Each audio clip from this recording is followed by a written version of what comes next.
Halo semua pemirsa PTV yang ada di rumah, balik lagi nih bersama kami di Fajar Berkah. Pasti Berkah. Kita lanjut nih ke pembahasan berikutnya nih Pak Ustadz. Ngomongin Ya, soal bisnis, emang benar ya Pak Ustadz kalau jin penghancur atau pengganggu bisnis itu memang benar adanya? ya, jadi karena dalam perniagaan itu banyak kebaikan ya.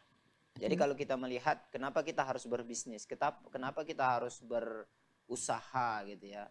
Dalam perniagaan itu ternyata banyak kebaikan di dalamnya. Yang pertama, dia akan mendekatkan diri kita kepada Allah ya. Karena kenapa? Karena kita ada tuntutan gimana agar kita berbisnis itu sukses gitu ya. Dan dalam Islam itu diajarkan untuk sukses dalam perniagaan, sukses dalam berbisnis adalah kita mendekat kepada Allah. Karena Allah Subhanahu wa taala mengatakan in tattaqullaha yaj'al lakum makhraja wa yarzuqhu min haitsu la yahtasib. Kalau kamu bertakwa kepada Allah, maka Allah akan bukakan jalan keluar dari setiap masalah dan kemudian Allah akan menghadiahkan ya rizki dari arah mana-mana yang tidak engkau sangka-sangka. Artinya kalau orang mau sukses dalam perniagaan, maka dia akan mendekatkan diri kepada Allah. Belum lagi yang lain ya. Dalam sebuah perniagaan, kalau kita mau sukses harus ada yang namanya hubungan baik dengan sesama manusia. Artinya itu kan silaturahmi dan itu berpahala gitu ya. Dan kemudian di dalamnya ada kejujuran, di dalamnya tidak boleh menipu, dan banyak kebaikan-kebaikan yang akan kita dapatkan kalau kita melakukan perniagaan dengan cara yang benar, dengan cara yang sesuai dengan syariat Allah. Maka kemudian karena di dalamnya banyak kebaikan dalam perniagaan, setan juga akan mengambil peluang. Kan setan ini dari kemarin-kemarin kita selalu mengatakan bahwa setan ini pandai melihat peluang. Mana peluang yang kemudian dia bisa masuki, dia akan masuki untuk kemudian apa? Menjerumuskan manusia dalam kemusyrikan. Maka kemudian dalam perniagaan juga gitu. Ada setan-setan yang mereka mengganggu. Baik itu atas dasar mereka ingin mengganggu. Atau bisa juga karena utusan-utusan tukang sihir. Jadi sihir-sihir yang dikirim supaya tempat usaha kita menjadi sepi. Supaya tempat usaha kita menjadi bangkrut. Supaya tempat usaha kita selalu gagal dalam memulai usahanya dan menjalankan usahanya. Nah, jadi ada ya jin-jin yang memang bekerjasama dengan manusia untuk menghancurkan perniagaan kita. Nah Pak Ustadz, sebelum lebih lanjut pembahasan kita, ada nih yang sempat kepikiran kalau misalkan kita membangun suatu bisnis atau usaha apapun itu, dan kita meminjam uang ke bank atau misalkan ke rentenir yang memang ada uang ribanya misalkan ya Pak Ustadz. Nah itu untuk selanjutnya walaupun dia bekerjanya ya benar gitu, tapi apakah uang itu akan selalu menjadi uang riba? Hasilnya apa gimana Pak Ustadz? Ya, jadi seperti ini. Kalau kemudian kita memulai bisnis kita dengan menggunakan harta riba, kemudian setelah berjalan bisnis kita itu memang kita jalankan sesuai dengan apa yang dituntunkan dalam Islam. Tidak ada unsur riba lagi. Maka kemudian cukup kita bertobat dan selesaikan segera. Jadi adanya komitmen. Ya disebut dengan tobat, kemudian dia tobat untuk kemudian dia segera tutup ya harta riba yang dulu pernah dia pakai. Maka ini harus ada segera gitu ya. Kalau dia punya uang tutup segera. Maka insya Allah ke depannya harta yang sudah kita mulai tadi akan menjadi sebuah harta yang halal dan berkah ya.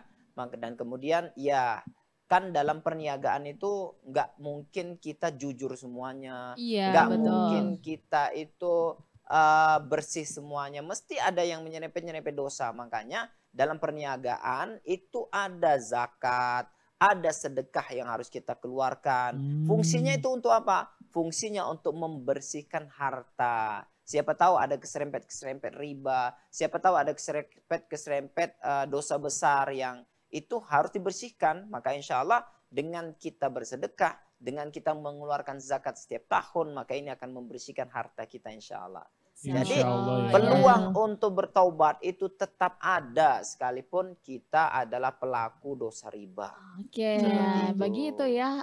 Alhamdulillahnya masih ada cara buat kita kesempatan juga kalau udah terlanjur terjun di sana. Iya betul. Tapi untuk bertobat ya. Iya. Untuk bertobat. Aku mau nanya nih, kalau untuk kaidah-kaidah berbisnis dalam Islam tuh kayak gimana Pak Ustadz?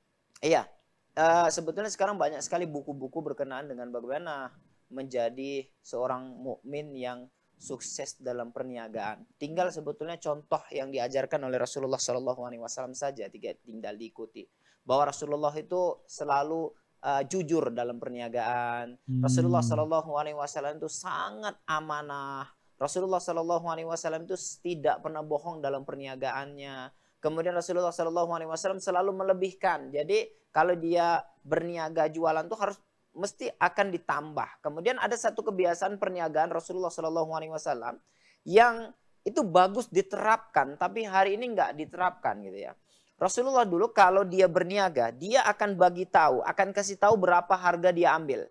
Contohnya kalau misalkan dia jualan gandum, dia akan kasih tahu gandum ini saya beli dari petani harga satu karungnya 100.000 misalkan. Iya. Maka kemudian terserah kamu mau ngasih berapa untuk tambahannya gitu ya. Nah ini adalah salah satu cara Rasulullah SAW berniaga. Ya, dia kasih tahu dia berapa ngambilnya, kemudian dia kasih ke kepada pelanggan terserah kalian mau nambahin berapa. Dan itu pernah diterapkan oleh salah satu pengusaha Muslim Indonesia yang beliau seorang mu'alaf. Ya, Masya Allah. Pak Stephen itu ya. Iya. Yang kemudian pada waktu pandemi COVID itu Iya. dia menjual asetnya senilai 12 miliar dan kemudian dia sedekahkan untuk seluruh korban-korban COVID-19. Dia Masya perniaganya Allah. seperti itu. Dia punya banyak, contoh ya, dia punya pabrik kaos kaki gitu ya. Iya. Itu harganya dia kasih tahu HPP-nya. Ini HPP-nya misalkan satu kaos kakinya 5.000. Terserah kalian mau nambah berapa. Jadi para peniaga-peniaga, para penjual-penjual yang kaki lima yang ngambil stok dari dia kulaan banyak itu akan nambahi jadi 6.000, jadi 7.000, terserah sesuai dengan kemampuan mereka.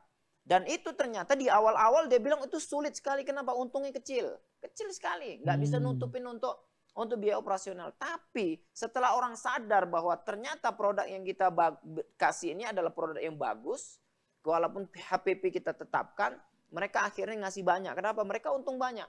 Akhirnya ya kita kasih HPP 5.000 pun orang akan beli tetap 10.000. Kenapa? Karena dia bisa jual 15.000 gitu ya. Begitu juga dia punya usaha, ada namanya coffee, usaha kedai kopi gitu ya. Cafe itu kalau saya nggak silap ada 27 negara dia kafenya. Siapa? Dia punya Kopinya. Iya. punya kafe itu di 20 negara di dunia. Wow. Pak Stephen ini, Masya Allah. dia Cina mu'alaf. Dan dia di kopi itu tidak menetapkan harga. Minum sesukanya, bayar sesukanya. Gitu ya. Jadi kita boleh minum sesuka kita, apapun yang mau kita minum. Dan kemudian bayarannya seikhlasnya. Masya Allah.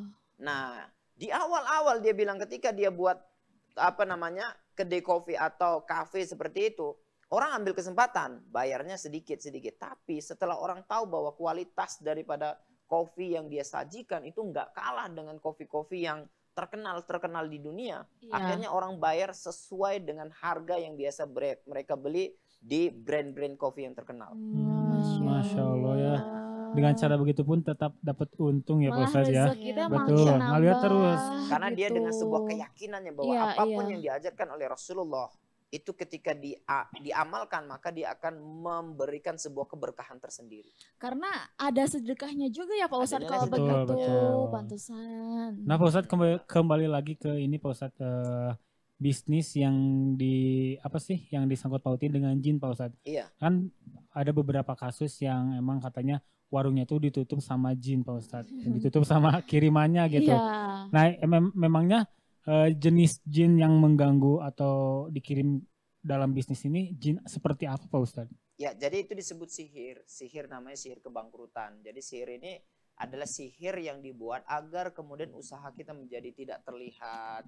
Jadi kalau pelanggan kita lewat di toko kita, dia nggak nampak toko kita itu buka. Makanya salah satu indikasi dan ciri-cirinya biasanya pelanggan tuh selalu nelpon, kok tokonya tutup semalam. Saya kemarin lewat keliling-keliling di situ berkali-kali dan nggak nampak loh tutup.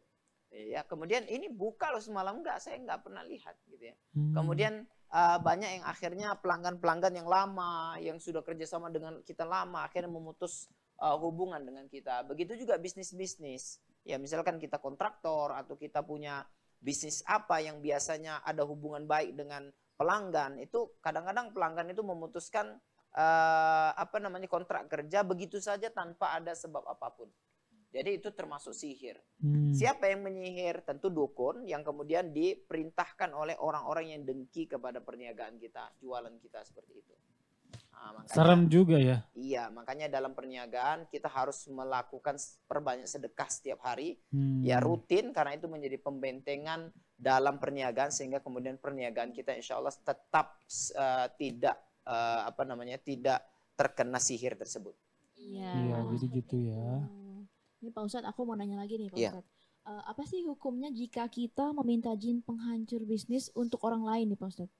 Ya, kalau kemudian kita melihat ada saudara kita yang sukses dalam perniagaan, kemudian kita pun akhirnya merasa cemburu, kemudian datangi dukun untuk meminta kepada dukun agar mengirimkan setan untuk ke tempat usaha dia, sehingga kemudian usahanya menjadi sepi, usahanya menjadi bangkrut, maka ini perbuatan yang haram, perbuatan yang mungkar, merupakan kesyirikan yang tidak akan diampunkan oleh Allah Subhanahu wa taala kecuali bertobat. Ya, ini merupakan sebuah kezoliman. Kenapa? Harusnya kita sebagai seorang mukmin melihat ada orang yang sukses dalam perniagaan, kita bahagia. Bukan kemudian menjadikan akhirnya kita ini menjadi marah gitu ya, menjadi iri dan dengki, karena iri dan dengki itu bukan sifat orang beriman. Jadi apapun pencapaian orang harusnya kita Masya Allah, Tabarakallah, luar biasa, itu menjadi motivasi bagi kita. Bukan menjadikan kita semakin down, bukan menjadikan kita semakin buruk sangka dan iri dengki. Seperti itu, harus jadi motivasi. Nah iya, seperti itu ya. Berarti bisa kalau gitu jangan kemana-mana nih, karena kita masih akan membahas pembahasan yang lainnya yang gak kalah seru. Oke, maka dari itu jangan kemana-mana, tetap di Fajar Berkah Pasti berkah. berkah.